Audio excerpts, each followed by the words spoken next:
சுரேஷ் அவசரமா காஃபி குடிச்சிட்டு டம்ளர் டேபிள்ல வச்சுட்டு வேலைக்கு கிளம்பிடுறாரு. ராஜலட்சுமி அதை பார்த்துட்டு, அழகுமதி இங்க பாரு, சுரேஷ் காஃபி குடிச்சிட்டு டம்ளர்ல அப்படியே வச்சுட்டு போயிட்டான். கண்ணுக்கு தெரியுதுல, அதை எடுத்துட்டு போய் சிங்க்ல போடு. எப்ப பார்த்தாலும் அந்த ஃபைல வச்சுக்கிட்டு என்னதான் பண்றியோ. அத்தை, சுரேஷ் காஃபி குடிச்சு அந்த டம்ளரை அவரே எடுத்துட்டு போய் சிங்க்ல வைக்க வேண்டியதானே, அதை ஏன் என்கிட்ட சொல்றீங்க? என்னடி திமிரா பேசுற? அவன் இந்த வீட்டுக்கு சம்பாதிச்சு போடுற ஆம்பளை. அவன் குடிச்ச டம்ளரை நீதான் எடுத்து வைக்கணும். அதுதான் மருமகளோட லட்சணம்ங்கிறாங்க. ரதி சொல்றாங்க, சம்பாதிச்சு போடுற ஆம்பளையா இருந்தா தனக்கு தேவையான ஒரு சின்ன வேலையை கூட தனியா செய்யக்கூடாதாத்த. உங்க பையனுக்கு ஒரு டம்ளரை எடுத்து சிங்க்ல வைக்கிற அளவு கூடவா நீங்க வளர்க்கல? ஒரு சின்ன வேலைக்கு கூட அடுத்தவங்களை எதிர்பார்க்கிற மாதிரி ஏன் அவர் இப்படி ஒரு சோம்பேறியா வளர்த்து வச்சிருக்கீங்க? வார்த்தையை அளந்து பேசுடி. என் வளர்ப்பை பத்தி பேச உனக்கு என்னடி தகுதி இருக்கு? பெத்தவங்களுக்கு எப்படி மரியாதை கொடுக்கணும், பெரியவங்களை எப்படி மதிக்கணும்னு உங்க அம்மாவும் அப்பாவும் உனக்கு சொல்லி கொடுத்து அனுப்பலையா? ஒழுக்கம் இல்லாதவளே. அவங்க உன்னை ஒழுங்கா வளர்க்காததுனாலதான் இன்னைக்கு மாமியார் கிட்ட இப்படி எதிர்த்து நின்று வாயாடிட்டு இருக்க. அழகுமதி கோபமா, என் பெத்தவங்க இருக்காதீங்க அத்தை. அவங்க என்ன ரொம்ப நல்லபடியாவும் சுயமரியாதையோடையும் வளர்த்திருக்காங்க.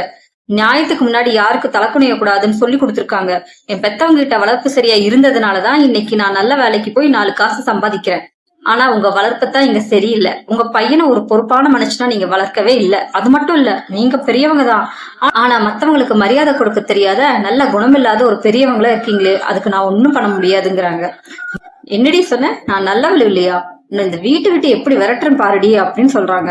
சுரேஷ் ஈவினிங் வரப்ப ராஜலட்சுமி சோஃபால தலையில கை வச்சுப்படி அழுதுட்டு உட்காந்து இருக்காங்க. சுரேஷ் உடனே, அம்மா என்னாச்சுமா, ஏன் அழுதுட்டு இருக்கீங்க? அப்பா அம்மாவுக்கு என்னாச்சு? ராஜலட்சுமி உடனே, சுரேஷ் வேலைக்கு கிளம்புனதுல இருந்து என் நெஞ்சு பதறிக்கிட்டே இருக்குடா. நீ ஆசையா கட்டிட்டு வந்தியே ஒரு அழகுமதி, அவன் இன்னைக்கு என்னென்ன வார்த்தை சொல்லி அசிங்கப்படுத்தினா தெரியுமா? கேவலமான அசிங்கமான வார்த்தையெல்லாம் என் முகத்துல காரி துப்பாத குறையா பேசிட்டாடா. மதி எங்க இருக்கு, நீ இங்க வா அப்படின்னு கத்துறாரு சுரேஷ். என்ன சுரேஷ், ஏன் இப்படி கத்துறீங்க? அம்மா ஏன் இப்படி பேசுறாங்க? பெரியவங்களை பார்த்தா அசிங்கமான வார்த்தை பேசுவியா நீ? எவ்வளவு திமிரு இருந்தா என் அம்மாவோட வளர்ப்ப கேவலப்படுத்துவ? இப்பவே என் அம்மா காலில் விழுந்து மன்னிப்பு கேளு. மன்னிப்பு கேட்டுட்டு உன்னோட ரூமுக்கு போ அப்படின்னு சொல்றாரு. எதுக்காக நான் மன்னிப்பு கேட்கணும்? சுரேஷ், உங்க அம்மா காலையில ஆரம்பிச்ச நாடகத்தை இன்னும் முடிக்கலையா? உங்க அம்மா பொய் சொல்றாங்க. நான் எந்த கேவலமான வார்த்தையும் பேசல. அவங்க என் பெத்தவங்க அசிங்கமா பேசினாங்க, நான் அதுக்கு நியாயமா பதில் சொன்னேன். நான் தப்பே செய்யாதப்ப யார்கிட்டயும் மன்னிப்பு கேட்க முடியாதுன்னு சொல்றாங்க. என் அம்மா பொய் சொல்ல மாட்டாங்க. நீ இந்த வீட்டு மருமகளா இருக்கணும்னா நான் சொல்றது கேட்டுத்தான் ஆகணும். என் அம்மாவுக்கு முன்னாடி நீ ஒரு தூசிதான். உன்னால மன்னிப்பு கேட்க முடியாதுன்னா அந்த நிமிஷமே வீட்டை விட்டு வெளியே போடி.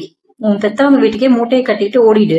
எனக்கு உன்ன மாதிரி ஒரு பொண்டாட்டி தேவையே இல்ல, வெளியே போன்னு சொல்றாரு. சுரேஷ், உண்மை என்னன்னு ஒரு நிமிஷம் கூட என்கிட்ட கேட்காம உங்க அம்மா சொன்ன பொய்ய வச்சு என்ன வெளியே போன்னு சொல்றீங்கல்ல? இந்த வீடு எனக்கு முக்கியம் இல்ல சுரேஷ். உங்க அம்மாவோட இந்த அநியாயத்துக்கும் உங்களோட இந்த அறிவற்ற கோபத்துக்கும் நடுவுல வாழ்றதை விட அது வெளியே போறதே மேலு.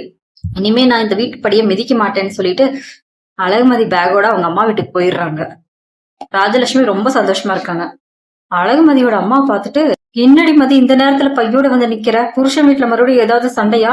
அம்மா, சுரேஷ் என்ன வீட்டு விட்டு வெளியே போக சொல்லிட்டாருமா. அந்த வீட்டுல அத்தையும் சுரேஷும் சேர்ந்து என்ன வெளியில போன்னு சொல்றாங்கம்மா. நிறுத்துமதி, உனக்கு எப்ப பார்த்தாலும் இதே வேலையா போச்சு. கட்டின புருஷன் வீட்டுல சகிப்புத்தன்மையோட கொஞ்சம் அடங்கி போக தெரியாம எப்ப பார்த்தாலும் பெத்தவங்க வீட்டுக்கு ஓடி வந்துடுற.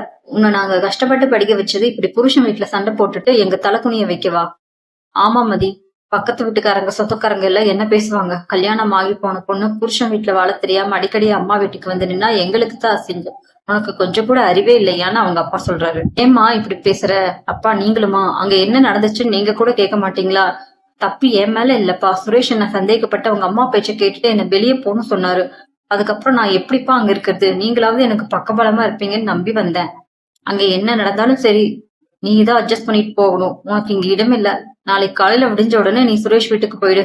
அத்தைகிட்டையும் புருஷன்கிட்டையும் மன்னிப்பு கேட்டுட்டு அங்கதான் வாழணும். சண்டை போட்டுட்டு இங்க வர்ற மகளை எங்களுக்கு உபசரிக்க தெரியாது. உள்ள வந்து படு. நாளைக்கு காலையில நீ அங்க கிளம்பி போற வழிய பாரு அப்படின்னு அவங்க அப்பா சொல்லிடுறாரு.